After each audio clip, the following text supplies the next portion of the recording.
n'ai jamais cessé de chercher mon fils. 10 années de recherche, de nuits blanches, et une promesse, un jour, il reviendrait vers moi.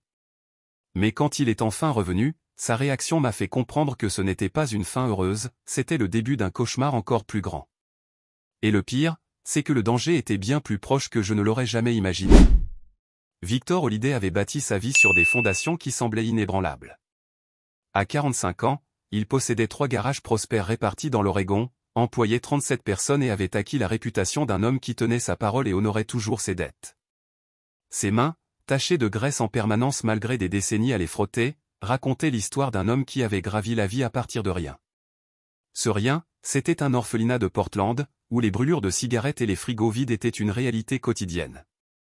Victor avait appris très tôt que survivre signifiait être plus dur que quiconque tenterait de le blesser. Et que le pardon était un luxe qu'il ne pouvait pas se permettre. À 16 ans, il vivait dans sa voiture et travaillait dans l'atelier de Mike, dormant sur le sol du garage jusqu'à économiser assez pour louer un petit studio. Mike, un ancien marine grenon et amputé d'une jambe, avait vu quelque chose dans ce garçon en colère et lui avait appris que les moteurs étaient honnêtes, soit ils fonctionnaient, soit ils ne fonctionnaient pas. Pas de mensonges, pas de tricherie. Diana était entrée dans son garage des années plus tard avec une boîte de vitesse cassée et un sourire capable d'arrêter la circulation. Elle était tout ce que Victor n'était pas, diplômé, issu d'une famille de classe moyenne de Seattle, douce là où il était rugueux.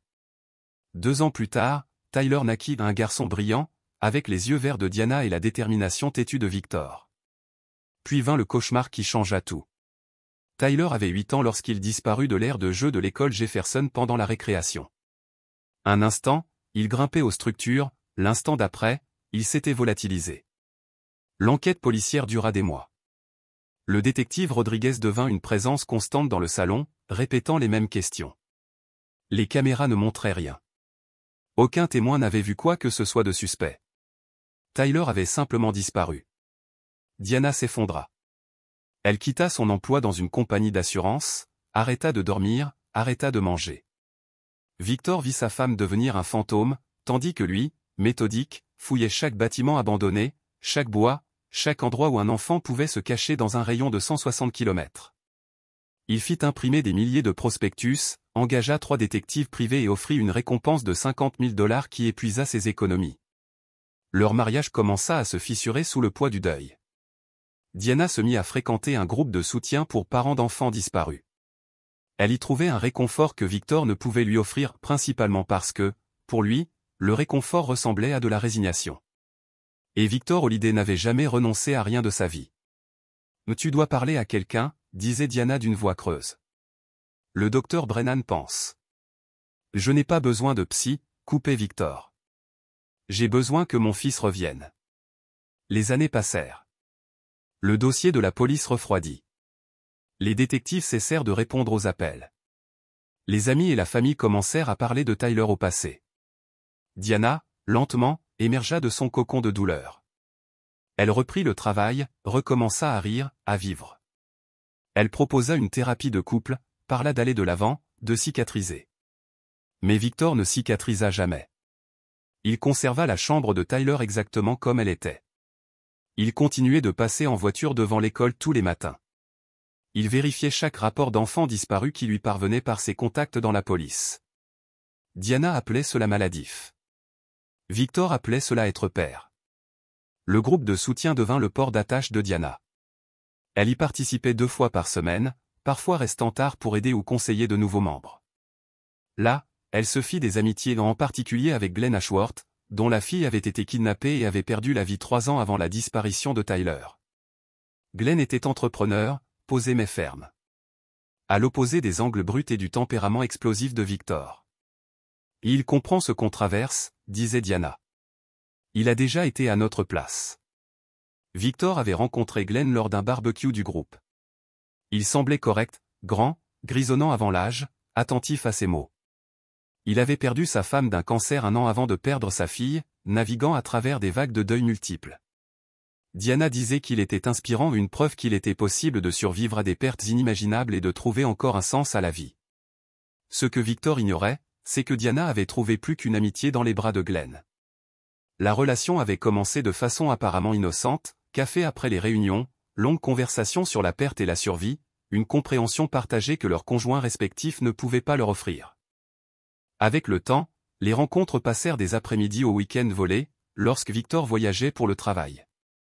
Diana se répétait que ce n'était pas de la trahison.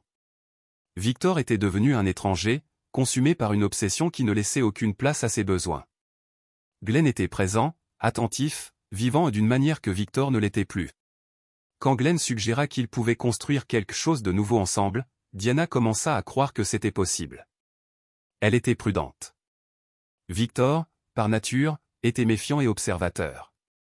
Alors, Diana utilisait les horaires flexibles de son travail pour créer des alibis.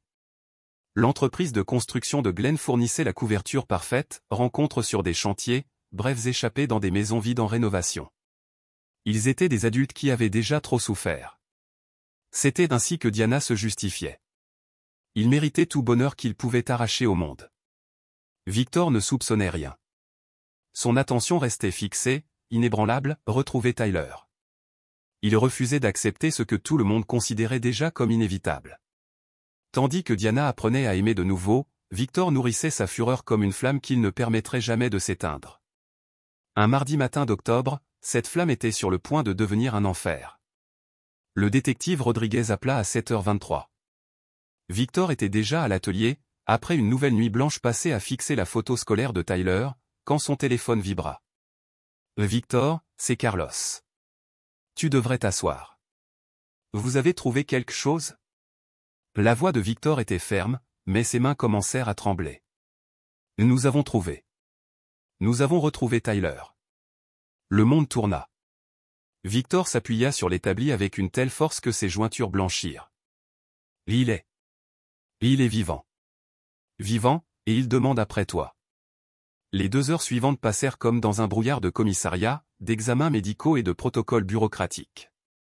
Tyler avait été retrouvé dans une station routière au Nevada, reconnu par une caissière qui avait vu circuler sur les réseaux sociaux sa photo, vieillie numériquement. Il avait maintenant 18 ans. Grand, mince, avec les yeux verts de Diana, mais il y avait en eux quelque chose de durci, qui rappelait à Victor son propre reflet. Tyler se souvenait de tout. L'homme qu'il avait enlevé utilisait un nom différent tous les quelques mois, changeait sans cesse de ville, toujours une longueur d'avance sur les autorités. Il gardait Tyler isolé, scolarisé à domicile, si tant est qu'on puisse appeler cela une éducation. Le garçon était constamment menacé, s'il tentait de s'échapper, sa famille en paierait le prix. Le ravisseur était mort dans un accident de voiture 2 semaines plus tôt, laissant enfin Tyler libre de tenter de rentrer chez lui. Diana sanglota en le voyant, s'accrochant à son fils comme s'il allait disparaître à nouveau. Tyler accepta l'étreinte, mais ses yeux ne quittèrent pas le visage de Victor cherchant quelque chose. Une reconnaissance. Une sécurité. Un foyer. « Je n'ai jamais cessé de chercher, » dit Victor. « Je le savais, » répondit Tyler. « Je savais que tu n'abandonnerais jamais. » Le trajet en voiture jusqu'à la maison fut surréaliste. Tyler assis à l'arrière, regardant par la fenêtre un monde qui avait radicalement changé en son absence. Tout le monde avait maintenant un smartphone, les réseaux sociaux dominaient tout. L'enfant qu'on avait enlevé n'existait plus, à sa place se trouvait un jeune homme qui avait survécu à des horreurs inimaginables. « Ta chambre est exactement la même, » dit Diana en se retournant pour sourire. « Ton père a insisté. » Victor vit dans le rétroviseur l'expression de son fils. Quelque chose passa dans son regard, de la surprise, peut-être même de la gratitude. Quand ils entrèrent dans le garage, la maison paraissait la même que celle que Tyler avait quittée à 8 ans, mais le quartier avait changé. Les visages familiers qui s'étaient mobilisés pour les recherches avaient disparu. La vie avait continué sans lui. Diana tremblait tellement d'émotion qu'elle eut du mal à ouvrir la porte. « Je n'arrive pas à croire que tu es là. Je n'arrive pas à croire que cela arrive vraiment. » Victor observait son fils absorber chaque détail de la maison, mémorisant un foyer interrompu. Dès qu'ils franchirent le seuil, Tyler s'arrêta dans le salon, son regard parcourant chaque recoin avec prudence. Diana avait déjà redécoré 2 fois depuis la disparition, essayant inconsciemment d'effacer les premiers mois de douleur. Seule la chambre de Tyler était restée figée dans le temps. « Tu as faim ?» demanda-t-elle. « Je peux préparer ton plat préféré. Tu aimes toujours le fromage fondu grillé ?» Tyler acquiesça, s'habituant à entendre des voix qui ne hurlaient pas des ordres ou des menaces. Diana courut à la cuisine, parlant sans arrêt des voisins qui avaient déménagé, des parents qui demandaient après lui, des changements dans la ville. Victor était sur le point de la suivre quand Tyler attrapa son bras. « Papa, dit-il d'une voix basse. J'ai besoin de te dire quelque chose d'important. » Avant que Victor ne puisse répondre, un cri déchira la maison. Ils coururent vers la cuisine. Diana était adossée au plan de travail, le visage blême de terreur. Dans sa main tremblante, le téléphone. Sur l'écran, un message qui glaça le sang de Victor. « Bienvenue chez toi, Tyler. Il est temps de finir ce que nous avons commencé. Tu sais ce qui arrivera si tu dis la vérité. » La réaction de Tyler fut instantanée, viscérale. Il commença à hyperventiler, reculant vers la porte, les yeux écarquillés de panique. « Tyler, qu'est-ce qu'il y a ?» exigea Victor. « Je dois partir, » haleta le garçon. « Je ne peux pas rester ici. Il va vous faire du mal. Il va vous faire du mal à tous les deux. » Diana regardait l'écran, désemparée. « Je ne comprends pas. Qui a envoyé ça? Le ravisseur est mort. » Tyler regarda son père, puis sa mère. Quelque chose changea dans son expression. La panique demeurait, mais sous celle-ci se trouvait une reconnaissance qui glaça Victor jusqu'aux os. « Maman, » murmura Tyler. Et dans ce mot, il n'y avait aucune chaleur. « Je me souviens maintenant. Je me souviens de qui l'a aidé à m'emmener. » Le téléphone de Diana tomba au sol.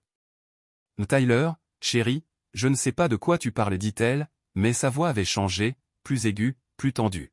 « Si, tu sais, » répondit Tyler, d'une voix ferme, plus mature que ses 18 ans. « C'est toi qui lui as dit quand je serai seul à la récréation. C'est toi qui lui as dit dans quelle cour de jeu je serai. » Victor sentit le monde tourner à nouveau. Mais cette fois, il ne s'arrêta pas de tourner. Il continua de chuter jusqu'à ce que plus rien n'ait de sens. « C'est impossible, dit Victor. Tyler, tu as subi un traumatisme. Parfois la mémoire se brouille. » Papa, interrompit Tyler, les yeux fixés sur le visage de Diana. Elle lui a donné mon emploi du temps. Elle lui a dit que j'aimais les chiens, et il a utilisé un chiot pour m'attirer jusqu'à la camionnette. Elle lui a parlé de ma tache de naissance sur l'épaule, pour que je la croie quand il disait connaître mes parents. Diana secouait frénétiquement la tête. Tyler, non. C'est faux. Je ne ferai jamais ça. Je suis ta mère. Je t'aime. J'ai été détruite sans toi. Vraiment détruite? Répliqua Tyler. Parce que je t'ai vu, maman. Il y a 2 ans, quand il m'a emmené à Portland pour acheter des provisions, je t'ai vu dans un restaurant. Tu tenais la main d'un homme. Tu riais. Tu avais l'air heureuse. Victor regarda son épouse. Et sur son visage, il trouva la confirmation qui détruisit tout ce en quoi il avait cru à propos de sa vie, de son mariage, de sa tragédie. La bouche de Diana s'ouvrait et se fermait sans un son. Puis, les mains tremblantes, elle plongea dans son sac et en sortit un petit revolver que Victor n'avait jamais vu. « Pardonne-moi, murmura-t-elle, pointant l'arme vers Tyler. « Pardonne-moi, mais tu ne peux pas parler. Tu ne peux pas tout gâcher maintenant. » Tyler cria. « Aide-moi, papa. Appelle la police. » Victor essaya d'attraper son téléphone, mais chaque mouvement ressemblait à nager dans du béton. Diana braqua l'arme sur lui. « Non, » dit-elle, et sa voix était désormais différente. Plus froide, plus ferme. « Ne m'oblige pas à faire ça, Victor. Laisse-moi réfléchir. Laisse-moi arranger ça. » Alors qu'il fixait la femme avec qui il avait partagé son lit pendant 7 ans, avec qui il avait pleuré et aimé, Victor comprit qu'il ne l'avait jamais vraiment connue. Et dans cet instant de clarté dévastatrice, quelque chose en lui, quelque chose contenu pendant des décennies se libéra enfin. Victor leva lentement la main, l'esprit en ébullition, évaluant ses options, tandis que Diana gardait l'arme braquée. Tyler s'était recroquevillé dans un coin de la cuisine, plaqué contre le mur comme un animal acculé. Diana, dit Victor avec précaution. Baisse ton arme. Quoi que ce soit, on peut arranger ça. Arranger? Son rire était brisé, hystérique. Arranger le fait que j'ai aidé à enlever notre fils? Arranger des années de mensonges? Pourquoi? Le mot sortit dans un souffle. Pourquoi tu ferais ça? Le visage de Diana s'effondra, mais l'arme resta immobile. Parce que je me noyais, Victor. Nous nous noyions. Tu travaillais 18 heures par jour, tu rentrais couvert de graisse, tu ne me parlais presque pas. Je me sentais invisible. Alors tu as fait enlever notre fils? Ce n'était pas censé être comme ça, sa voix se brisa. Glenn a dit. Il a dit que si Tyler disparaissait quelques jours, juste quelques jours, tu comprendrais ce qui était important. Tu reviendrais à la maison, tu ferais attention à nous. Mais ça a mal tourné. Tout a mal tourné. Victor sentit son monde soigneusement construit se désintégrer. Glenn? Glenn Ashworth? De ton groupe de soutien. Nous étions ensemble des mois avant la disparition de Tyler, avoua-t-elle. Glenn a dit qu'un de ses amis devait beaucoup d'argent.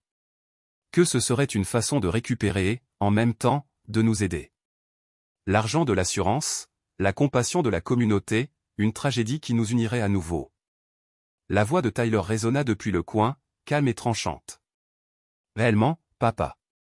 Je l'ai entendu quand il croyait que je dormais. Il n'a jamais été question de quelques jours. L'ami de Glenn s'appelait Curtis Vance. Et il avait des projets très précis pour moi. Tais-toi. Hurla Diana, braquant l'arme sur lui. Mais Tyler ne recula pas. Je sais que Curtis vendait des enfants à certains types de personnes. Je sais que Glenn et maman comptaient partager l'argent. Je sais qu'ils espéraient que tu finirais par tourner la page, probablement avec l'argent de l'assurance après que tu aies eu un accident opportun. La vision de Victor se teinta de rouge. Tout faisait sens désormais. La reconstruction de Diana, son amitié avec Glenn, ses conversations sur le fait d'aller de l'avant tandis qu'il restait prisonnier de son deuil. L'espèce de maudite ordure. Rugit Victor. Tu as vendu notre fils. J'ai sauvé notre mariage. Hurla Diana. Tout ce que j'ai fait, c'était pour nous sauver. En faisant en sorte que notre fils soit abusé et presque tué. Ce n'était pas censé arriver. Cria-t-elle. Et Curtis devait juste lui faire peur quelques jours et ensuite le ramener. Mais il est devenu avide. Le rire de Tyler fut sec, cruel. Curtis m'a dit la vérité, maman. Glenn a payé 50 000 $ pour que je disparaisse à jamais. Le plan a toujours été de me tuer. Il ne m'a gardé en vie que parce qu'il a découvert d'autres usages pour un garçon effrayé. Il n'a jamais été question de me rendre. Victor regarda son fils, un jeune homme fort et marqué par les horreurs, puis sa femme, la femme qui avait tout orchestré. La fureur qu'il avait soutenue pendant 9 ans avait enfin une cible. Où est Glenn maintenant? Demanda-t-il d'une voix basse. Diana reconnut ce ton. Elle l'avait déjà entendu, quand un client avait tenté de tromper Victor et qu'il avait brisé 3 côtes de l'homme sur le parking du garage. Victor, ne fais rien de stupide. Je te connais. Je sais comment tu deviens quand tu es en colère. Tu ne me connais en rien, répondit-il. Si tu me connaissais, tu n'aurais jamais fait ça. Où est Glenn? Je ne le dirai pas. Victor se tourna vers son fils. Tu sais? Tyler hocha la tête. Et Curtis passait des appels tous les quelques mois. J'ai entendu la voix de Glenn plusieurs fois. Il a une entreprise de construction qui s'appelle Ashworth Contracting. Il habite dans la rue Morrison. Diana pleurait maintenant, l'arme tremblant dans ses mains. Victor, s'il te plaît. J'ai commis une erreur. Une terrible erreur. Mais on peut arranger ça. On peut redevenir une famille. Victor commença à avancer vers elle. Tu as raison sur une chose, Diana. On peut arranger ça. N'approche pas. Mais il ne s'arrêta pas. Tu vas appeler Glenn maintenant. Tu vas lui dire que Tyler s'est souvenu de tout. Tu vas lui dire qu'il doit venir immédiatement régler ce désordre. Je ne ferai pas ça. Victor était déjà assez près pour toucher le canon de l'arme. Si, tu le feras. Parce que si tu ne le fais pas, je vais prendre cette arme et mettre une balle dans ton genou. Ensuite je poserai la question à nouveau. Si tu refuses encore, je tirerai dans l'autre genou. Et je continuerai à demander, à tirer, jusqu'à ce que tu passes l'appel. Diana regarda dans les yeux de son mari et y vit quelque chose qu'elle n'avait jamais vu auparavant, l'absence totale de pitié. Ce n'était plus l'homme qu'elle avait manipulé et trahi. C'était quelqu'un de nouveau, forgé dans le feu de sa propre trahison. « Tu ne ferais pas ça » murmura-t-elle. La main de Victor jaillit, saisissant l'arme. Diana tenta de reculer, mais sa poigne était de fer. De l'autre main, il frappa violemment son poignet, lui faisant lâcher le revolver. « Tyler » dit Victor, sans détourner les yeux de sa femme. « Va dans ma chambre. » Dans le premier tiroir de la table de nuit, il y a une paire de menottes. « Apporte-les-moi. »« Papa, qu'est-ce que tu vas faire ?»« Je vais obtenir justice pour ce qu'ils t'ont fait. Pour ce qu'ils nous ont fait. Peut-être qu'on devrait simplement appeler la police » hésita Tyler. Victor regarda enfin son fils. Et Tyler vit, dans ce regard, la raison pour laquelle Victor Holliday avait bâti un empire à partir de rien. La raison pour laquelle il n'avait jamais cessé de le chercher. La raison pour laquelle il inspirait autant de loyauté que de peur à tous ceux qui l'entouraient. La police arrêtera Diana et Glenn. Ils engageront des avocats. Ils prétendront que c'était Curtis qui agissait seul. Qu'eux aussi étaient des victimes. Glenn dira que Diana était instable émotionnellement, qu'elle l'avait manipulée. Diana dira qu'elle avait été contrainte. Ils feront un accord judiciaire. Ils écoperont de peines légères. Dans 5 à 10 ans, ils seront libres. Victor vérifia le barillet du revolver, confirmant qu'il était chargé. Ça, ce n'est pas la justice. Ce n'est que de la bureaucratie. Tyler alla chercher les menottes. Quand il revint, Victor avait déjà installé Diana assise à la table de la cuisine, les mains attachées derrière le dos avec des fils électriques tirés de la boîte à outils. « Appelle Glenn » ordonna Victor, posant le téléphone de Diana devant elle. En haut-parleur. « Dis-lui que Tyler s'est souvenu de tout et qu'il doit venir ici tout de suite pour t'aider à décider quoi faire. » Diana regarda l'arme que Victor tenait nonchalamment à côté de son corps, puis le visage impassible de son fils, et de nouveau son mari. « Qu'est-ce que tu vas lui faire ? » Ça dépendra de ce qu'il dira. Et de combien il suppliera. Diana passa l'appel. Glenn répondit à la deuxième sonnerie. « Diana, je croyais qu'on avait convenu de ne pas se contacter jusqu'à... » Il est revenu. Tyler est revenu. Silence. Puis. « Qu'est-ce que tu veux dire par revenu ? » Il est à la maison. La police l'a retrouvé. Et, Glenn, il se souvient. Il se souvient de tout. Un autre silence. Plus long. C'est impossible. Tu avais dit que Curtis avait garanti que le gamin ne... Curtis est mort. Depuis des semaines. Tyler est revenu seul. Victor entendit la panique dans la voix de Glenn à travers le haut-parleur. De quoi exactement se souvient-il ? De tout.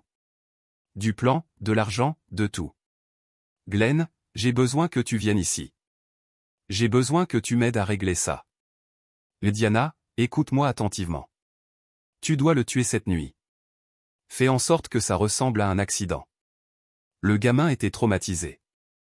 Peut-être qu'il était suicidaire. Peut-être. Victor coupa la communication. Il regarda Diana avec quelque chose qui ressemblait à de la satisfaction. Ça, c'était utile, dit-il. Maintenant je sais exactement quel genre d'homme est Glenn Ashworth. Diana pleurait. Victor, s'il te plaît. Je sais que c'est terrible, mais... Tyler l'interrompit Victor. Je veux que tu montes et que tu fasses une valise. Tu vas rester quelques jours chez ton oncle Robert. Papa, je ne vais pas te laisser seul avec ça. L'expression de Victor s'adoucit légèrement en regardant son fils. Tyler, tu as déjà traversé bien trop de choses. Ce qui va se passer ensuite, tu n'as pas besoin de le voir. Tu n'as pas besoin de porter ça sur ta conscience. Qu'est-ce que tu vas faire ? Victor regarda sa montre. Il était 15h47. Je vais avoir une conversation avec Glenn Ashworth. Une conversation très complète. Et je vais m'assurer que ni lui ni ta mère ne blessent jamais plus un autre enfant. Tyler fixa son père un long moment, puis hocha la tête. D'accord.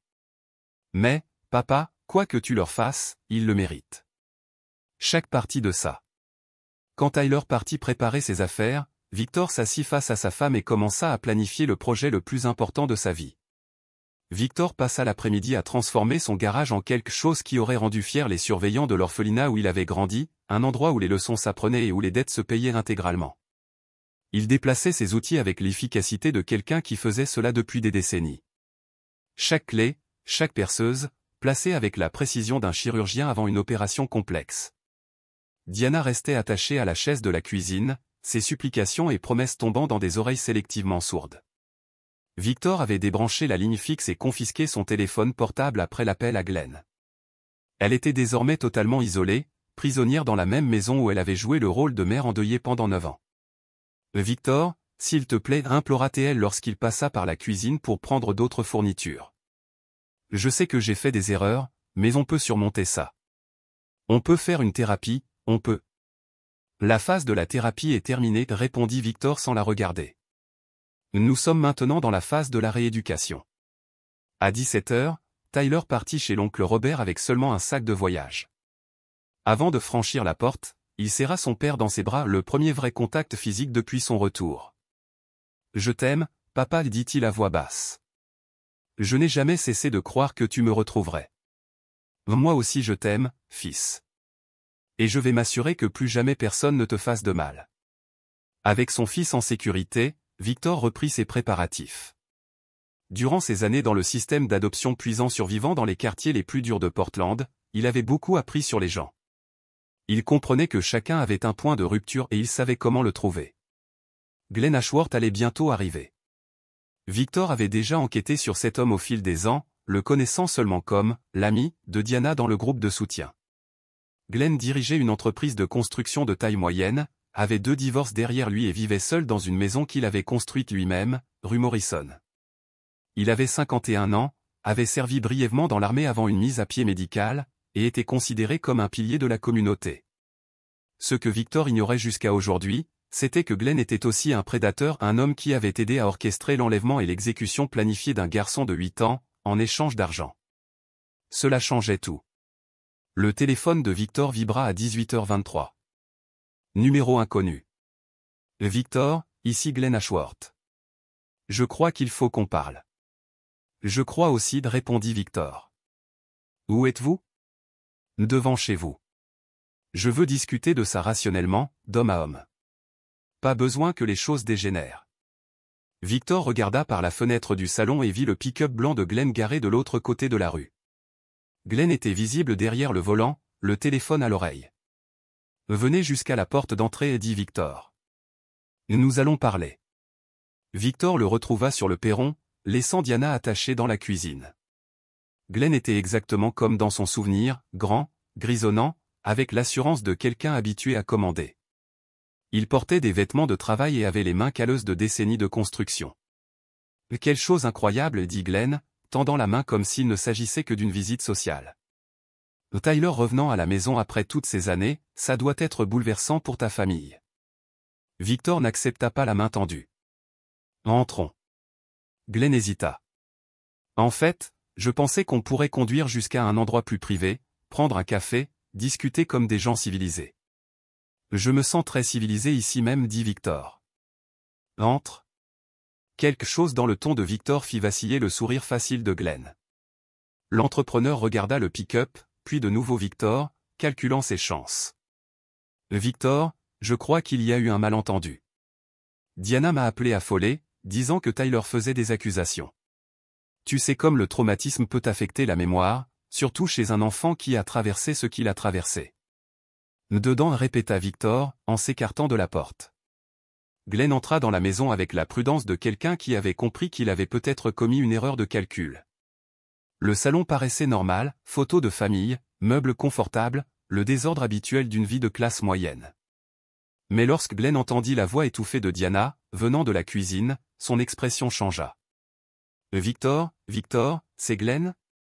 Aide-moi, s'il te plaît. » Glenn se tourna vers la voix, puis regarda de nouveau Victor. « Que se passe-t-il ici ? » Diana a eu un accident, dit Victor calmement. Elle a glissé et est tombée. Je l'ai attachée pour éviter qu'elle ne se blesse davantage. La main de Glenn se dirigea vers la poche de sa veste, mais Victor fut plus rapide. L'arme apparut dans sa main avec l'efficacité fluide de quelqu'un qui avait déjà pratiqué ce geste de nombreuses fois. Je ne ferai pas ça, à ta place.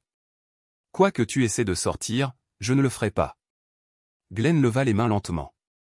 Victor, réfléchissons à ça. Tu es nerveux, c'est compréhensible. Ton fils revient à la maison avec des histoires absurdes. Ta femme fait clairement une sorte de crise. Tu es armé? Glenn.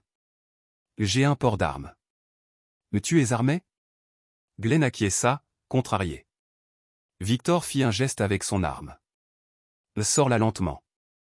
Avec 2 doigts. Pose-la sur la table basse. Glenn obéit, sortant un pistolet compact de 9 mm. Victor le ramassa et le rangea, puis désigna la cuisine avec son arme. Allons voir Diana. Le visage de Diana s'emplit de soulagement en voyant Glenn, mais son expression changea en remarquant l'arme dans la main de Victor. Glenn, grâce à Dieu. Victor est devenu fou. Il me menace, il dit des choses horribles. Tais-toi, dit Victor doucement. Et sa bouche se ferma aussitôt. Il se tourna vers Glenn. Assieds-toi. Glenn resta debout. Victor, je comprends que tu sois bouleversé, mais ce n'est pas la façon de gérer la situation. Emmenons Diana à l'hôpital. Cherchons de l'aide professionnelle pour Tyler.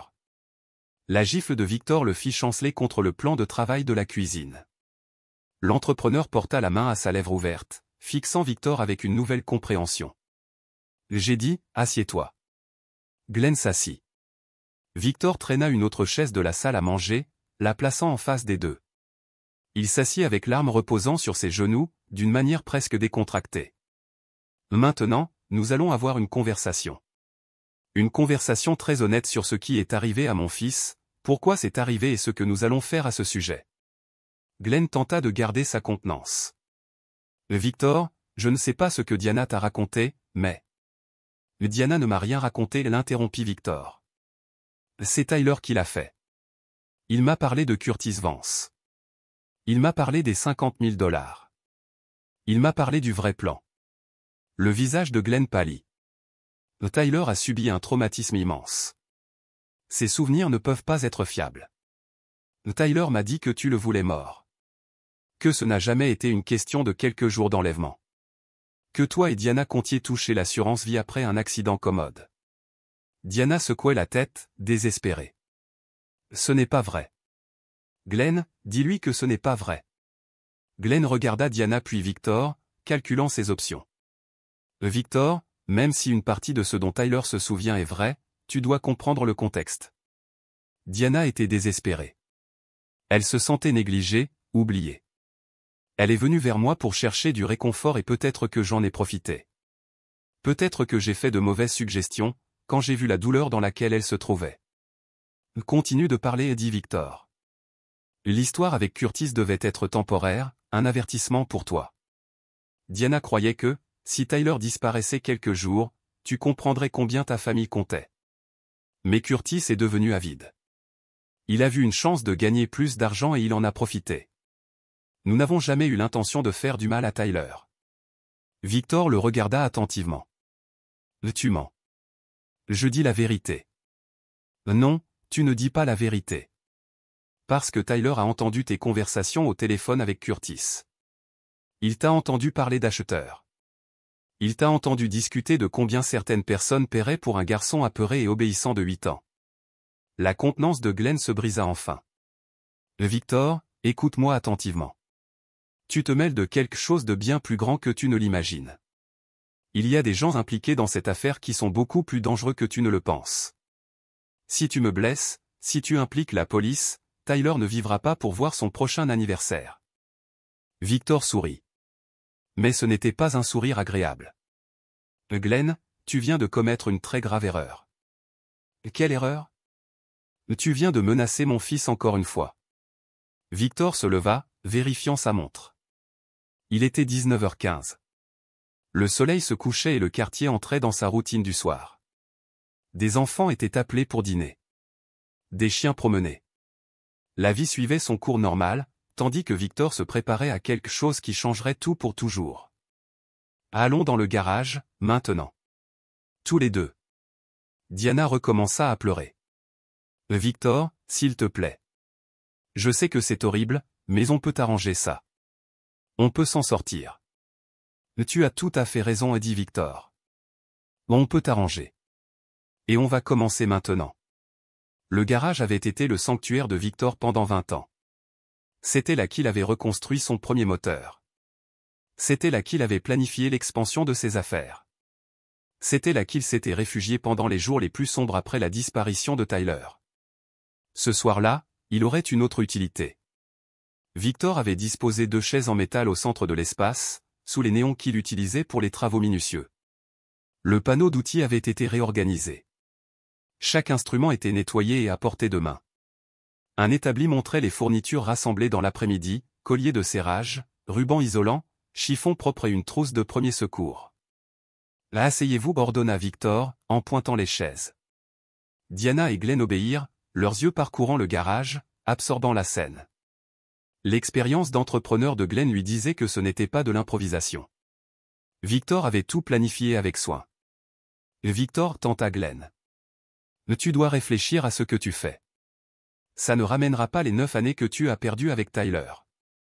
Ça n'effacera pas ce qui s'est passé. » « Tu as raison » répondit Victor en attachant les chevilles de Diana à la chaise avec des colliers de serrage. « Mais ça empêchera que vous fassiez du mal à quelqu'un d'autre. Et ça garantira que Tyler dorme en paix, sachant que ses ennemis ont disparu. » Victor se tourna vers Glenn, qui se raidit, prêt à se battre. Mais Victor appuya le canon de l'arme contre sa tempe. « Ne fais pas ça. J'ai attendu 9 ans pour cette conversation. Ne raccourcis pas les choses en essayant de jouer les héros. » Glenn se laissa attacher, la mâchoire serrée de frustration. « Tu commets une erreur, Victor.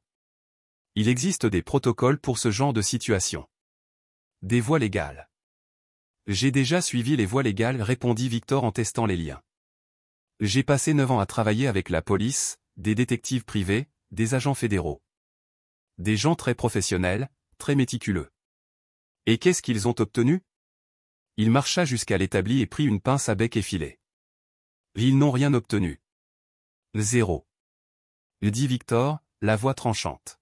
« Mon fils a passé des années à être abusé par un pédophile pendant qu'il suivait des protocoles. » Diana hyperventilait. « Victor, j'avoue. Je dirai tout à la police. Je m'assurerai que Glenn aille en prison pour longtemps. » « C'est très généreux de ta part, Diana. Mais je ne m'intéresse pas aux peines de prison. Je m'intéresse à m'assurer que vous ne fassiez plus jamais de mal à un autre enfant. » Victor s'approcha d'abord de Glenn, la pince brillant sous la lumière des néons. « Je vais poser quelques questions, Glenn. Tu vas répondre de façon complète et honnête. Si tu mens, je vais te faire mal. Si tu dis la vérité, je ferai moins mal. » Glenn essaya de soutenir son regard, projetant du défi. « Je veux un avocat. » Victor pinça l'auriculaire gauche de Glenn entre les mâchoires de la pince et serra jusqu'à ce qu'il crie. « Ceci n'est pas une procédure légale, Glenn. C'est un père qui obtient des réponses sur son fils. Arrête. Pour l'amour de Dieu, arrête. » Victor relâcha la pression, mais garda la pince en place. « Combien d'enfants Curtis Vance a-t-il enlevé au fil des années ? » Je ne sais pas. Je jure que je ne sais pas. » Victor resserra à nouveau. Le cri de Glenn résonna contre les murs du garage. « Combien d'enfants ? » Des dizaines. Peut-être plus. Il faisait ça depuis des années avant que je le connaisse. Comment as-tu rencontré Curtis ? Glenn pleurait maintenant, sa façade de dur à cuire complètement brisée. Par l'intermédiaire de mon ami de l'armée, Dave. Il devait de l'argent à Curtis. Des dettes de jeu. Curtis a dit qu'il effacerait la dette si Dave lui présentait quelqu'un capable de fournir des informations sur des cibles possibles. Et tu t'es porté volontaire ? J'avais besoin d'argent. Mon deuxième divorce m'avait tout pris. L'entreprise coulait. Curtis a offert $50 000 pour des informations sur un enfant convenable. Victor sentit une satisfaction froide s'installer dans sa poitrine. C'était ce qu'il voulait, des confessions complètes, sans manœuvre juridique, sans négociation de peine. Et qu'est-ce qui faisait de Tyler une cible convenable ? Le fils unique, famille stable, routine prévisible. Curtis avait besoin de quelqu'un dont la disparition ne serait pas immédiatement remarquée. Qui ne susciterait pas tout de suite de soupçons. Diana le fixait d'horreur. « Tu m'avais dit que ce serait temporaire. Tu avais dit que Curtis le ramènerait. » Victor tourna la pince vers l'annulaire de Glenn. « Tu as dit la vérité à Diana ? » Non. Je lui ai dit ce qu'elle avait besoin d'entendre pour me donner les informations. Quel était le vrai plan? Curtis devait emmener le gamin, le vendre à des acheteurs au Mexique et, quelques mois plus tard, revenir vers nous pour demander une rançon. On savait que tu paierais n'importe quoi pour le récupérer, même s'il était déjà mort. Victor serra jusqu'à sentir l'os du doigt craquer. Le cri de Glenn fut animal. Mais Curtis est devenu avide, n'est-ce pas? Provoqua Victor. Oui. Il a trouvé des acheteurs qui voulaient garder Tyler sur le long terme. L'argent était meilleur et il n'y avait pas le risque que des demandes de rançon remontent jusqu'à nous. Quels acheteurs? Je ne sais pas. Curtis ne m'a jamais donné les détails. Victor augmenta la pression. Quels acheteurs? Des hommes riches. Des collectionneurs. Des gens qui paient des sommes énormes pour certains types d'enfants. Victor lâcha le doigt de Glenn et se tourna vers Diana. Son visage avait viré au vert de nausée après avoir assisté à l'interrogatoire. À ton tour, dit Victor. Victor, s'il te plaît. Je suis ta femme. Je suis la mère de Tyler. Tout ce que j'ai fait, c'était par désespoir. Quelles informations as-tu données à Glenn sur Tyler? Son emploi du temps, ses routines, la cour de récréation qu'il préférait. Quoi d'autre? Ses peurs. Glenn disait que Curtis devait savoir comment l'approcher sans qu'il s'enfuit. Quelle peur? Diana pleurait tellement qu'elle pouvait à peine parler. Des chiens. J'ai dit à Glenn que Curtis pouvait utiliser un chiot pour l'attirer jusqu'à la camionnette. Quoi d'autre as-tu dit? La tache de naissance sur son épaule? J'ai dit que Curtis pouvait la mentionner pour prouver qu'il nous connaissait. Que nous l'avions envoyé. La rage de Victor se cristallisa en quelque chose de pur, presque métallique. Tu as donné à un pédophile toutes les informations pour manipuler notre fils de 8 ans afin qu'il monte volontairement dans une camionnette. Je pensais que ce serait temporaire. Non, tu ne le pensais pas. Parce que j'ai entendu l'appel aujourd'hui. Tu savais exactement ce que c'était. Victor alla jusqu'à l'établi et prit un cutter. Il testa la lame sur son pouce. Tu sais ce que Tyler m'a dit de sa première année avec Curtis? Ni Diana ni Glenn ne répondirent. Il m'a dit que Curtis décrivait en détail ce qu'il ferait à la maman de Tyler quand il se lasserait de lui. Curtis disait combien il s'amuserait à faire souffrir la femme qui avait vendu son propre fils. Victor se tourna vers eux, la lame scintillant. Il a dit que sa mère était un type spécial de cruauté. Le type qui méritait une attention spéciale. Je crois que Curtis avait raison. Les 30 minutes suivantes furent instructives pour tous les présents. Glenn révéla les noms de 3 autres familles sur lesquelles il avait fourni des informations à Curtis au cours des 5 dernières années. Glenn donna des détails sur le réseau de Curtis, y compris des contacts au Mexique et des comptes offshore où les paiements étaient traités.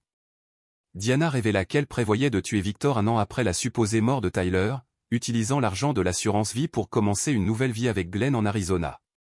Elle admit avoir recherché des poisons indétectables et même en avoir acheté un avant de perdre courage.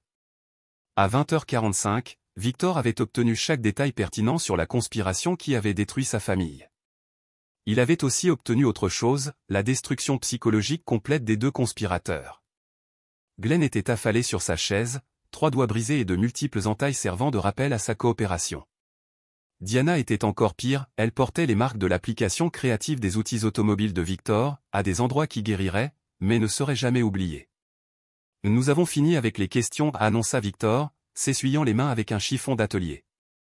Maintenant, passons aux conséquences. Victor, halta Glenn. Tu as fait passer ton message. Nous comprenons ce que nous avons fait. Laisse-nous aller à la police. Laisse-nous affronter la justice par les voies appropriées. Victor rit, et se sont fit frissonner les 2 prisonniers. Glenn, tu n'as toujours pas compris. Ça, c'est la justice appropriée. C'est ce qui arrive quand tu blesses quelqu'un comme moi. Quelqu'un qui ne pardonne pas. Quelqu'un qui n'oublie pas. Il marcha jusqu'à la porte du garage, vérifiant qu'elle était bien verrouillée. Diana, tu te souviens de ce que j'ai dit le jour de notre mariage? Diana leva vers lui ses yeux gonflés. Tu as dit que tu me protégerais pour toujours. Et quoi d'autre? Tu as dit que tu ne pardonnerais jamais à celui qui trahirait notre famille. Exact. J'ai dit que la trahison était la seule chose que je ne pourrais jamais tolérer. La seule chose capable de me transformer en quelqu'un que tu ne reconnaîtrais pas. Victor regarda sa montre. Il est 21h. Tyler est en sécurité chez l'oncle Robert. Les voisins pensent que je travaille tard dans le garage comme je le fais plusieurs soirs par semaine. Personne ne va nous déranger. Il attrapa un rouleau de bâche plastique sur l'établi. Nous avons tout le temps du monde pour finir ça comme il faut. Victor étala la bâche sur le sol du garage avec la précision méthodique de quelqu'un qui avait planifié chaque détail. Diana et Glenn observaient, de plus en plus terrifiés, tandis que l'espace se transformait en quelque chose conçu pour contenir ce qui allait suivre. « Victor, murmura Diana. Tu ne peux pas faire ça. Tu n'es pas un meurtrier. Tu es un homme bien. Tu es le père de Tyler. » « Je suis le père de Tyler, acquiesça Victor, fixant les bords de la bâche avec du ruban adhésif. Et c'est pour ça que c'est nécessaire. Glenn restait silencieux maintenant, économisant son énergie. En tant qu'entrepreneur, il comprenait que les préparatifs de Victor n'étaient pas théâtraux. Ils étaient pratiques. Victor avait l'intention d'en finir cette nuit. « Il y a autre chose que vous devez comprendre, dit Victor en revenant vers l'établi. Il prit une perceuse sans fil et vérifia la charge de la batterie. Tyler n'a pas survécu seulement parce que Curtis est mort dans un accident de voiture. Les yeux de Diana s'écarquillèrent. C'est impossible. Un garçon de 18 ans est plus fort qu'à 8 ans. Fatigué d'être abusé, il voit une opportunité quand le ravisseur baisse la garde. Victor testa la perceuse, le bourdonnement emplit le garage. Tyler a attendu que Curtis soit ivre et l'a tué avec une barre de fer. Et tu mens. Hurla Glenn. Tyler m'a tout raconté pendant que vous confessiez vos péchés. Curtis parlait de prendre bientôt sa retraite, ce que Tyler comprit comme le tuer. Alors il a agi le premier. Victor s'approcha de Glenn avec la perceuse. Mon fils a appris à tuer à cause de ce que vous lui avez fait. Il portera ça pour le reste de sa vie. Alors vous allez payer pour ça aussi. Attends. Glenn se débattit dans ses liens. J'ai de l'argent. Des comptes à l'étranger. Je peux te payer ce que tu veux. Je ne veux pas de ton argent, Glenn. Je veux ta vie. La mèche perça le genou de Glenn dans un bruit humide et grinçant. Son cri résonna contre les murs du garage, mais Victor avait aussi prévu ça. Les voisins étaient habitués à entendre ces outils fonctionner tard dans la nuit. Ça, c'est pour le premier mois que Tyler a passé en enfer, dit Victor calmement. Il nous reste encore 9 ans. Durant l'heure suivante, Victor appliqua ses compétences d'artisan à la tâche d'infliger un maximum de souffrance tout en maintenant ses victimes conscientes. Il avait appris l'anatomie humaine dans les années d'orphelinat et de survie dans la rue, savoir où frapper pour incapaciter sans tuer. Diana s'évanouit 2 fois. Victor la ranima avec de l'ammoniac pris parmi les produits ménagers. Glenn resta conscient plus longtemps, sa constitution de travailleur manuel ne faisant que prolonger le supplice. « Et pitié, halta Glenn, lors d'une brève pause. Tue-nous seulement. Finiant. Finiant. Victor lâcha le fer à souder qu'il utilisait pour souligner les points importants. Glenn, nous n'en sommes même pas encore à la partie intéressante. Il marcha jusqu'à une armoire et prit un ordinateur portable. Tu sais ce que j'ai fait ces dernières années? Pendant que tu croyais t'en être sorti? Victor ouvrit l'ordinateur et tourna l'écran vers les prisonniers. J'ai constitué des dossiers sur chaque membre de ton réseau. Curtis Vance n'était que le début. Sur l'écran, des dizaines de photos, documents, relevés financiers, noms, adresses, comptes bancaires, informations familiales. Je sais pour Marcus Reed, à Phoenix, qui achète des enfants pour ses clients. Je sais pour les frères Thompson, à Tucson, qui dirigent le réseau de transport. Je sais pour Sarah Chin, à Los Angeles, qui fournit de faux papiers. Victor fit défiler l'écran. Je sais pour la juge Patricia Williams, à Denver, qui manipule des affaires quand des membres du réseau sont arrêtés. Je sais pour le détective Robert Crawford, à Seattle, qui s'assure que certaines enquêtes soient détournées. Glenn fixait l'écran, incrédule. Comment? Comment as-tu pu? Je suis très doué pour trouver des choses, Glenn. Je n'ai jamais cessé de chercher Tyler. Mais en chemin, je vous ai tous trouvés. Victor referma l'ordinateur et le posa de côté. Après qu'on aura fini ici ce soir, j'irai voir chacune de ces personnes. Certains auront une mort rapide s'ils coopèrent. D'autres recevront le traitement complet. Diana sanglotait de façon incontrôlable. Victor, tu ne peux pas. Tu finiras en prison. Tyler va perdre son père. Tyler comprendra. Il sait qui sont ces gens. Il sait qu'ils ne cesseront jamais de faire du mal aux enfants tant que personne ne les arrête. Victor reprit son travail. Chaque application d'outils plus inventive que la précédente. Il avait passé 9 ans à imaginer ce moment, à planifier exactement comment il ferait payer chacun. La réalité était plus satisfaisante que n'importe quelle fantaisie. À 23h03, le cœur de Glenn s'arrêta. Victor vérifia son pouls, ne trouva rien et nota l'heure dans un carnet qu'il avait apporté pour ses relevés. Il a duré plus longtemps que je ne pensais, commenta Teil. Une constitution solide. Dommage qu'il l'ait utilisé pour le mal. Diana était semi-consciente, maintenue en vie seulement par les interventions périodiques de Victor. Pitié, murmura-t-elle. Je regrette. Pardonne-moi. Je sais que tu regrettes, répondit Victor avec douceur. Tu regrettes d'avoir été prise. Tu regrettes parce que Tyler a survécu pour dire la vérité. Tu regrettes parce que ton plan a échoué. Il s'agenouilla à côté de sa chaise, parlant bas, comme un amant confessant des secrets. Mais tu ne regrettes pas d'avoir vendu notre fils à un pédophile. Tu ne regrettes pas d'avoir planifié ma mort. Tu ne regrettes pas d'avoir détruit notre famille pour de l'argent. Diana tenta de parler, mais ne réussit qu'à émettre un son rauque. C'est bon, me dit Victor en lui caressant le visage. Tu n'as plus rien à dire. J'ai déjà compris ce que tu es. Ce que tu as toujours été. Victor se leva et vérifia sa montre. Il était presque minuit. La phase 1 était terminée. Il passa les 2 heures suivantes à nettoyer et organiser chaque chose. Le corps de Glenn fut enveloppé dans du plastique et chargé dans son propre pick-up.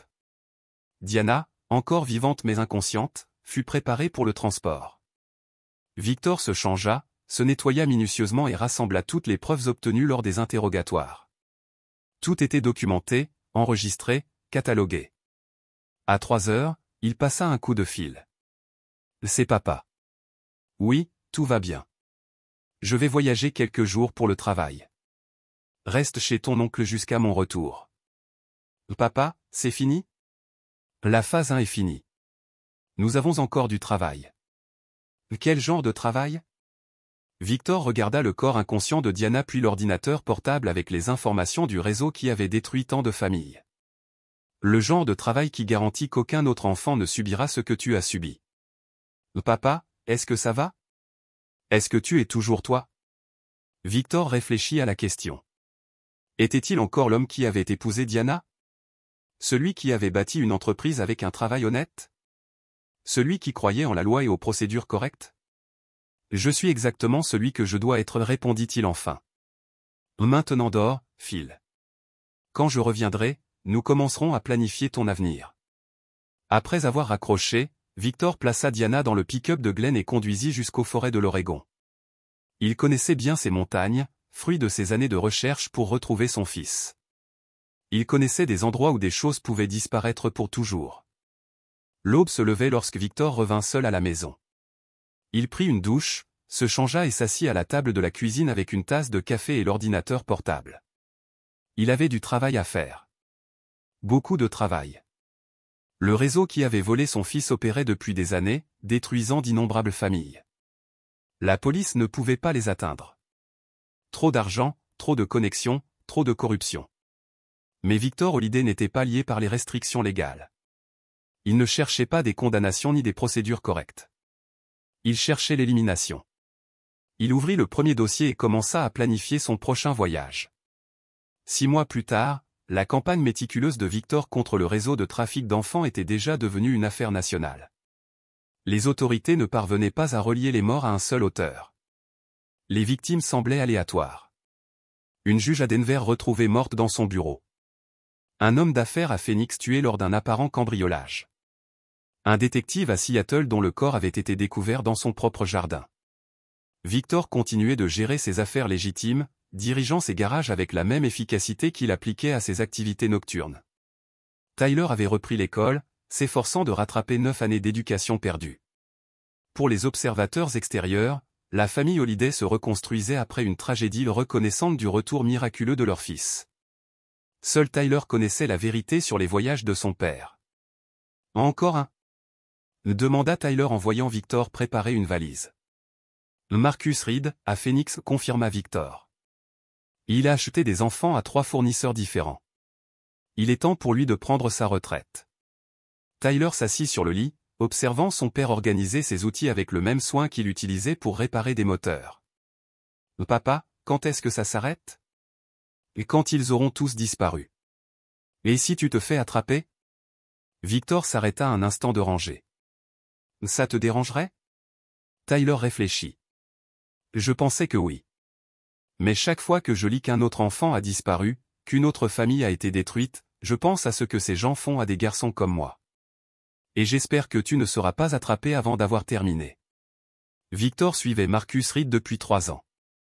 Reed possédait un réseau de concessions automobiles en Arizona, mais son véritable argent venait de la vente d'enfants à de riches collectionneurs. Il était prudent, protégé par des couches d'affaires légitimes et d'autorités corrompues. Mais il avait une faiblesse, il aimait essayer la marchandise avant la livraison. Victor arriva à Phoenix un mardi, s'installant dans un hôtel modeste avec l'une des nombreuses identités qu'il cultivait. La routine de Reed était prévisible, bureau jusqu'à 18h, dîner dans un restaurant chic, puis retour dans son manoir entouré de caméras et de capteurs de mouvement.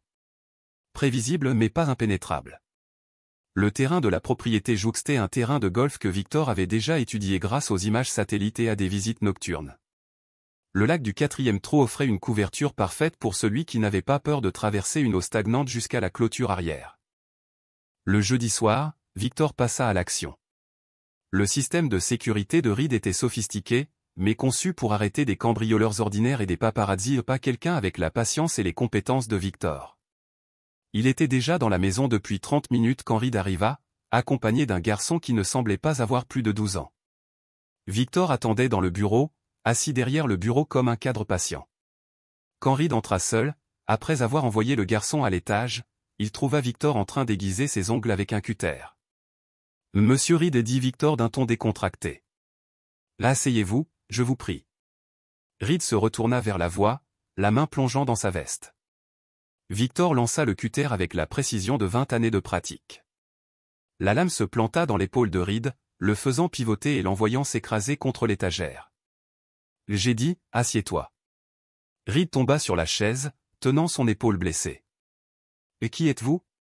Que voulez-vous? » « Je suis le père de Tyler Holliday. Je veux des informations sur votre réseau. » Le visage de Reed pâlit. « Je ne sais pas de quoi vous parlez. » Victor prit une tablette et montra une série de photographies, Curtis Vance, Glenn Ashworth, le cadavre de Diana, et plus d'une douzaine d'autres corps accumulés au cours des 6 derniers mois. Tous ont dit la même chose au début, expliqua Victor. Mais ils ont fini par collaborer. Reed fixait les images, terrifié. « Seigneur Dieu, c'est vous qui les tuez tous. » « Oui. C'est moi qui les extermine, corrigea Victor. « Comme n'importe quelle autre vermine. Écoutez, quoi qu'on vous ait dit sur moi. On m'a dit que vous avez acheté 47 enfants au cours des 5 dernières années. On m'a dit que vous teniez des registres détaillés de toutes les transactions. On m'a dit que vous aviez des clients qui faisaient des demandes spéciales pour des types spécifiques d'enfants. » Victor se leva et alla jusqu'au coffre-fort encastré dans le mur, qu'il avait déjà ouvert auparavant.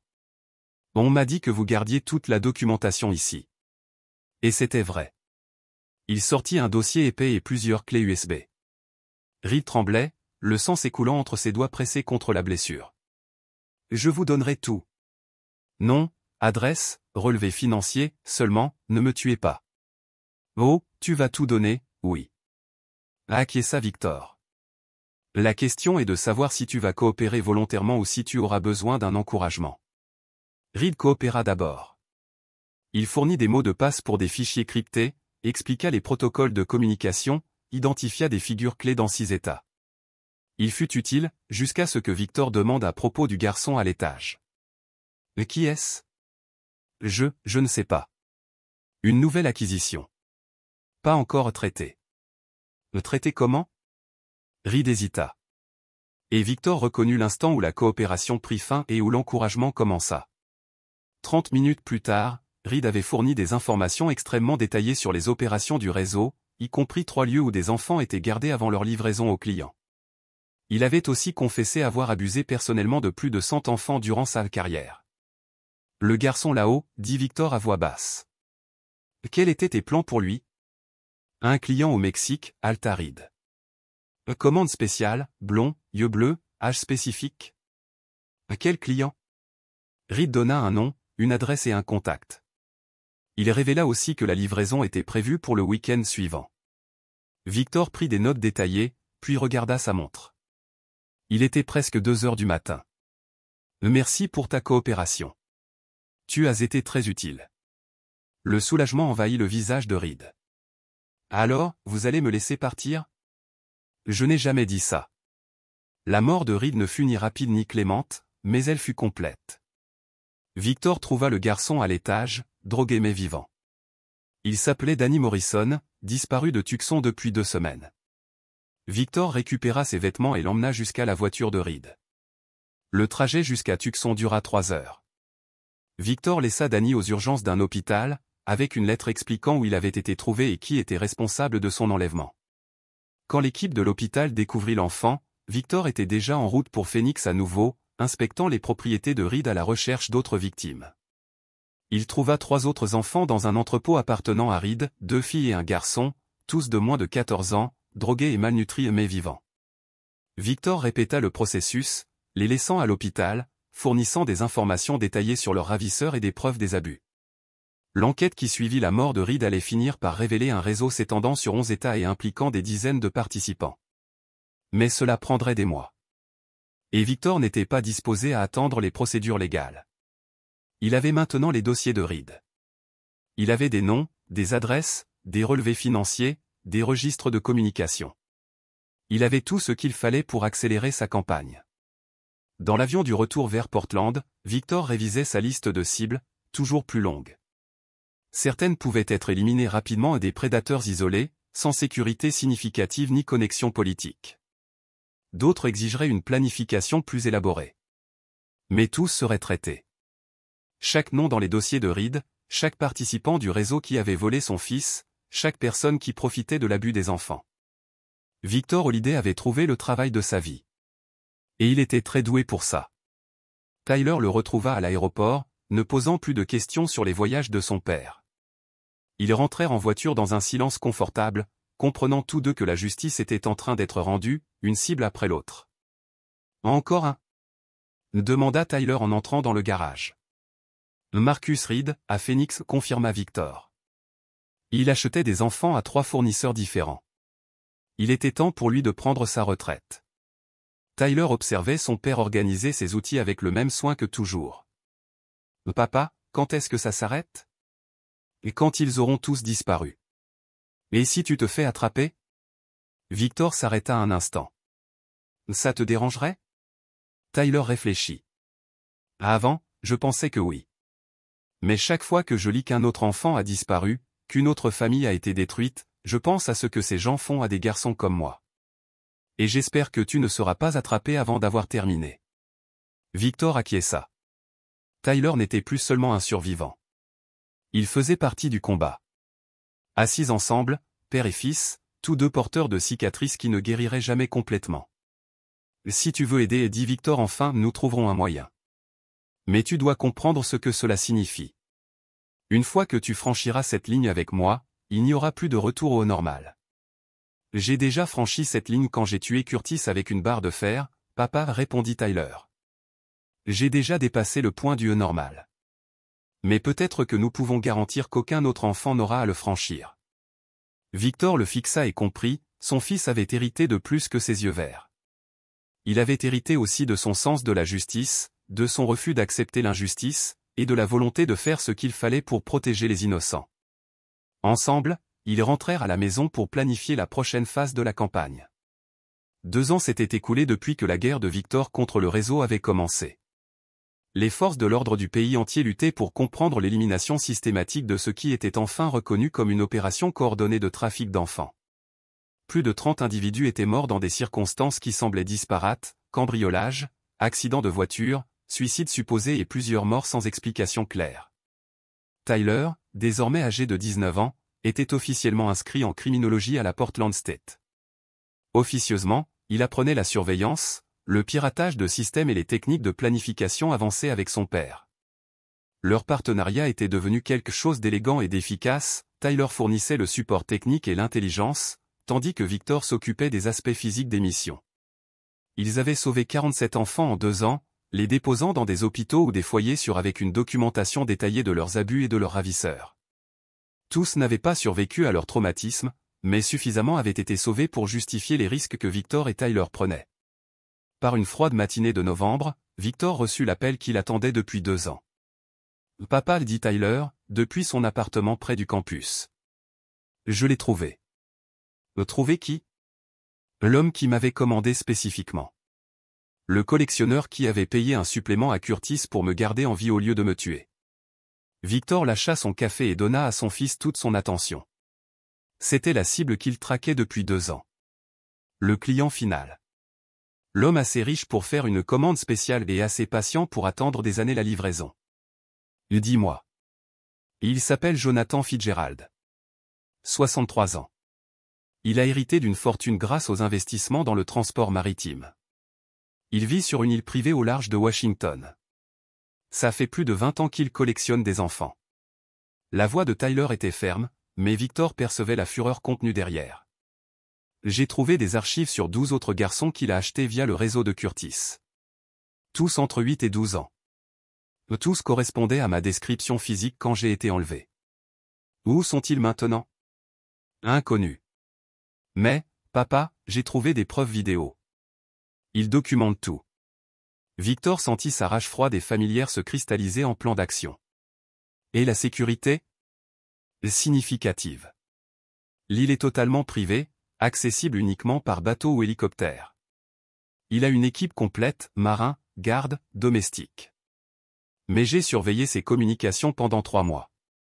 Il prévoit de prendre sa retraite de la collection. Qu'est-ce que ça veut dire? Ça veut dire qu'il compte tuer toutes ses acquisitions actuelles et détruire les preuves.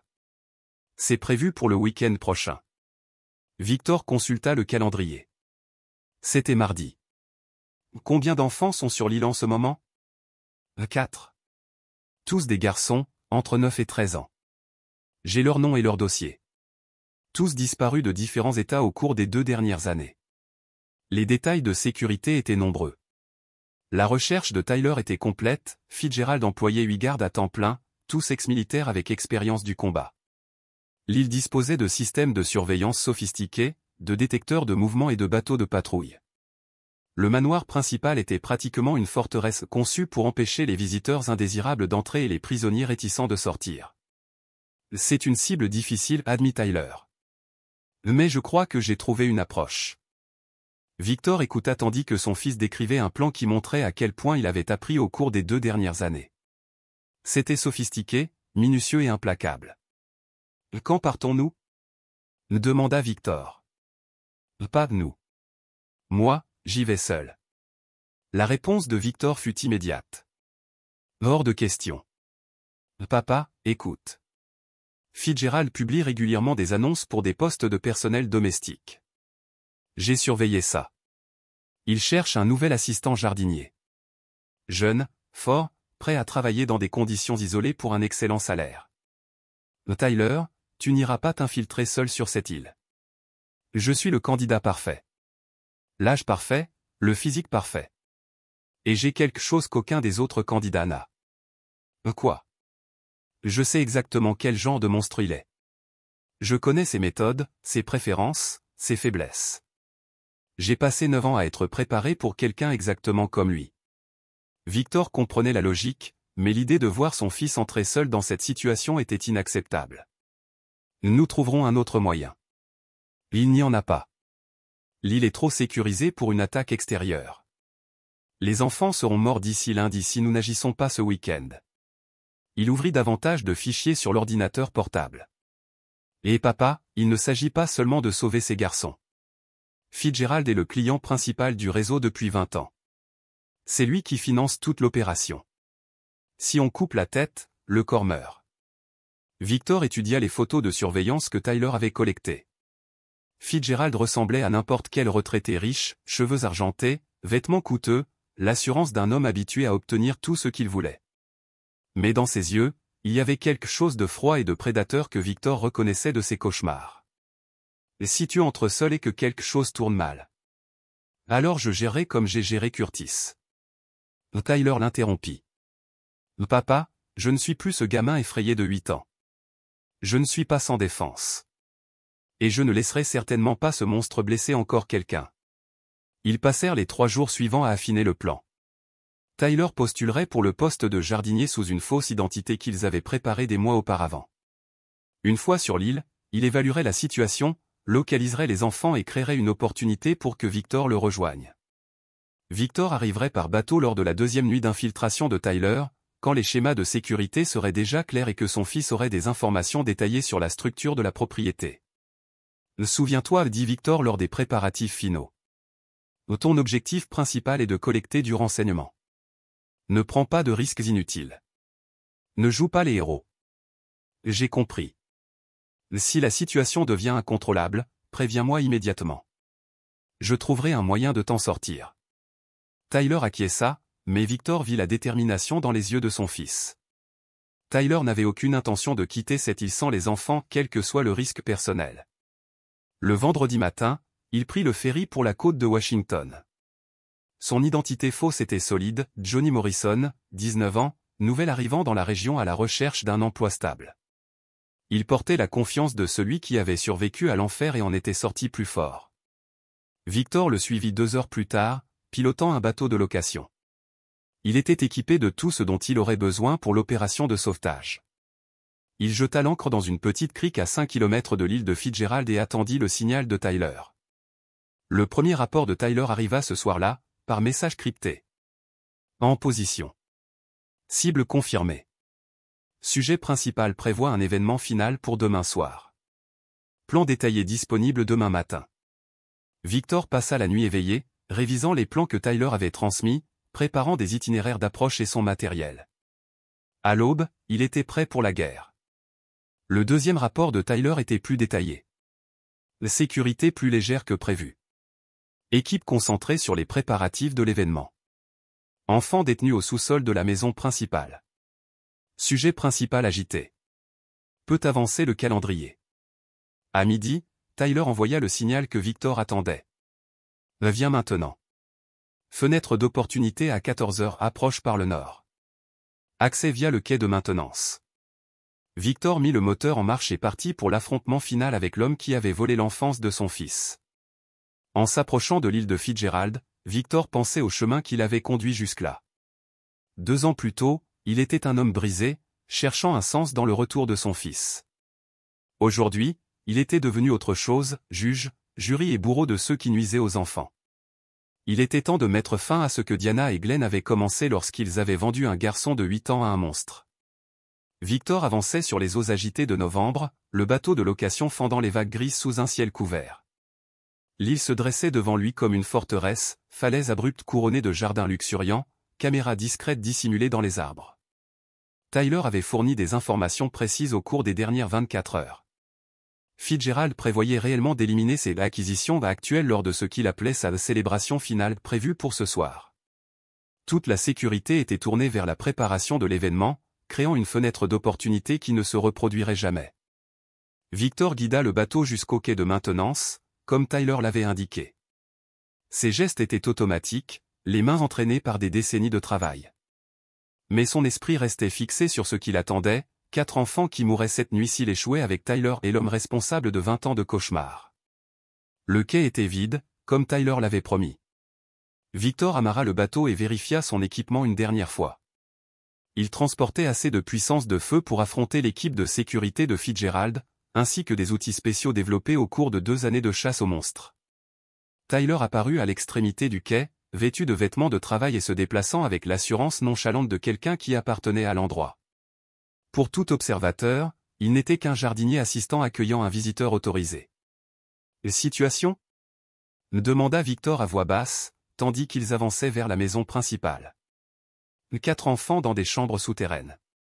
Fitzgerald prévoit de les droguer jusqu'à l'inconscience avant l'événement final. Il ne veut pas qu'ils soient réveillés. Sécurité. 6 gardes actifs, 2 endormis. J'ai déjà désactivé le système principal de surveillance de l'intérieur. Nous avons environ 30 minutes avant qu'ils ne s'en rendent compte. Ils suivirent les passages que Tyler avait cartographiés durant sa journée et sa nuit sur l'île. Le manoir se dressait imposant, 3 étages de pierre et d'acier, conçus pour intimider et impressionner. Mais Tyler avait déjà trouvé les failles. Entrée de service, dit-il, guidant Victor vers une porte cachée derrière un jardin ornemental. Les employés de cuisine l'utilisent. J'ai déjà neutralisé la serrure. Ils pénétrèrent dans le chaos contrôlé des préparatifs de l'événement. Cuisiniers et aides s'agitaient pour dresser des tables et préparer des plats. Personne ne questionna la présence de Tyler, ni ne remarqua Victor qui glissait par les couloirs de service jusqu'à l'accès au sous-sol. Le sous-sol était un autre monde. Une construction coûteuse et moderne avait créé des pièces insonorisées, conçues pour des fins qui donnèrent à Victor la nausée. Tyler le mena jusqu'à une rangée de lourdes portes, chacune marquée d'un simple numéro. Derrière la première, un garçon d'accent grave peine 10 ans, inconscient à cause de la drogue administrée. Derrière la deuxième, un autre enfant dans le même état. Derrière la troisième et la quatrième, des garçons de 12 et 13 ans, encore partiellement conscients, mais affaiblis. On peut les déplacer ? Demanda Victor. J'ai un chariot qu'on peut utiliser pour les emmener jusqu'au bateau. Mais, papa, il y a autre chose que tu dois voir. Tyler le conduisit plus loin dans le sous-sol, jusqu'à une salle transformée en bureau. Les murs étaient couverts d'équipements vidéo reliés à de multiples moniteurs et enregistreurs. Des dossiers dans des armoires métalliques, des archives accumulées depuis 20 ans. Il a tout filmé et dit Tyler à voix basse. Chaque enfant qu'il avait acheté, chaque séance d'abus, chaque meurtre. Tout était là. Victor ouvrit un des dossiers et trouva des registres détaillés de transactions, profils de victimes et correspondances avec les membres du réseau depuis les années 1990. Des centaines d'enfants, tous acquis par la même organisation qui avait enlevé Tyler. On emporte tout ça, décida Victor. La loi aura besoin de ces preuves pour poursuivre les survivants du réseau. Papa, regarde ça. Tyler tenait un dossier séparé, marqué commande spéciale. À l'intérieur, des demandes détaillées de clients dont la commande originale concernant Tyler. 8 ans, cheveux bruns, yeux verts, intelligent mais non agressif, adapté pour une acquisition à long terme. La demande était signée par Curtis Vance et contresignée par Glenn Ashworth et Diana Holliday. Victor fixa la signature de sa femme, sentant une nouvelle vague de rage face à la trahison. Mais ce jour-là ne concernait pas le passé. Il s'agissait de s'assurer qu'aucun autre père ne vive la même chose. Allons chercher les enfants, dit Victor. Ils travaillèrent avec efficacité, chargeant les garçons inconscients sur un chariot de maintenance que Tyler avait préparé. Les plus âgés nécessitaient de l'aide pour marcher, mais les drogues les maintenaient dociles. Ils étaient à mi-chemin de la sortie de service quand l'alarme retentit dans tout le manoir. Quelqu'un a découvert le système de surveillance, dit Tyler. Il faut se dépêcher. Victor entendit des cris venant de l'étage principal, suivi du bruit de bottes descendant l'escalier. L'équipe de sécurité de Fitzgerald réagissait à l'intrusion, mais ne savait pas encore qui était l'assaillant ni ses objectifs. Amène les enfants au bateau, ordonna Victor. Je m'occupe de la sécurité. Papa, on devrait rester ensemble. Non. Ton travail est de sauver ces enfants. Le mien est de gagner du temps. Tyler comprit. Il poussa le chariot vers la sortie tandis que Victor se positionnait pour intercepter les gardes. Il avait prévu ce scénario, choisissant un couloir étroit où le nombre de ses ennemis serait neutralisé. Les 2 premiers gardes surgirent à l'entrée du sous-sol, armes au poing, avançant avec précision militaire. Victor attendit qu'il s'engage dans l'escalier avant d'ouvrir le feu. 2 tirs précis, 2 hommes abattus avant qu'ils ne puissent réagir. Les couloirs étroits jouaient en faveur de Victor, forçant les autres à avancer en file. Mais ils étaient des professionnels, ils se replièrent, se réorganisèrent et commencèrent à utiliser des tirs de suppression pour l'acculer. La voix de Tyler résonna dans la radio, claire au milieu du chaos. Enfant en sécurité sur le bateau. Je reviens te chercher. Négatif, répondit Victor. Mets le moteur en marche. Sois prêt à partir immédiatement. Je ne pars pas sans toi. Victor esquissa un sourire amer. Son fils avait hérité de sa ténacité, autant que de son sens de la justice. Tu partiras quand je te le dirai. L'offensive des gardes arriva de deux directions, par l'escalier principal et par l'ascenseur de service. Victor avait préparé des explosifs improvisés aux accès, retardant leur progression et gagnant de précieuses minutes. Mais les munitions étaient limitées, et les hommes de Fitzgerald s'adaptaient. Il fallait en finir vite. Avançant à travers le sous-sol vers le manoir, Victor traquait le véritable responsable. Il trouva Fitzgerald dans un bunker derrière le bureau, tentant d'activer les contrôles de sécurité. Mais le système avait déjà été saboté par Tyler. Les verrous ne fonctionnaient plus. Jonathan Fitzgerald était exactement ce que Victor attendait, un prédateur riche, habitué à acheter sa propre impunité. Il essayait de composer un numéro quand Victor enfonça la porte d'un coup de pied. « Monsieur Fitzgerald, dit Victor, d'un calme mortel. Nous devons parler. » L'homme de 63 ans, bien conservé, avec la mollesse de ceux qui n'ont jamais connu la violence réelle, leva les yeux avec l'expression de quelqu'un qui comprenait enfin que l'argent ne réglerait pas cette situation. « Et qui êtes-vous ? Que voulez-vous ? Je suis le père de Tyler Holliday. Je veux que vous compreniez ce qui arrive à ceux qui blessent les enfants. » La reconnaissance brilla dans les yeux de Fitzgerald. Le garçon de l'Oregon. Oui, je me souviens de la commande spéciale. Curtis avait assuré qu'il serait parfait pour mes besoins. Et quel besoin ? La peur de Fitzgerald laissa place à autre chose, de l'orgueil. L'orgueil de sa collection. L'empressement de parler de ses acquisitions avec quelqu'un qui, peut-être, comprendrait son importance. Je collectionne depuis 23 ans. 47 acquisitions, chacune choisie avec soin pour ses qualités spécifiques. Votre fils aurait été le joyau de la couronne, assez jeune pour être façonné, assez intelligent pour comprendre la sophistication de la situation. Victor sentit son contrôle se fissurer. La discipline froide qu'il avait soutenue pendant 2 ans de traque s'évaporait à chaque mot. Et quand vous auriez fini de le dresser ? Le même sort que tous, finalement. Mais Tyler aurait duré plus longtemps que la plupart. Des années, probablement. J'ai été très déçu quand mes hommes ont signalé sa disparition après la mort de Curtis. Victor leva son arme et la pointa sur la tête de Fitzgerald. Une dernière parole ? Vous ne pouvez pas me tuer, dit Fitzgerald, avec une assurance surprenante. Je suis trop précieux. J'ai des informations sur les clients, les fournisseurs, les réseaux financiers. La justice voudra ces informations. La justice pourra lire vos dossiers. J'ai déjà tout copié. Il y a des choses qui ne figurent pas dans les dossiers. Des accords verbaux, des relations personnelles, des secrets capables d'exposer des centaines de participants.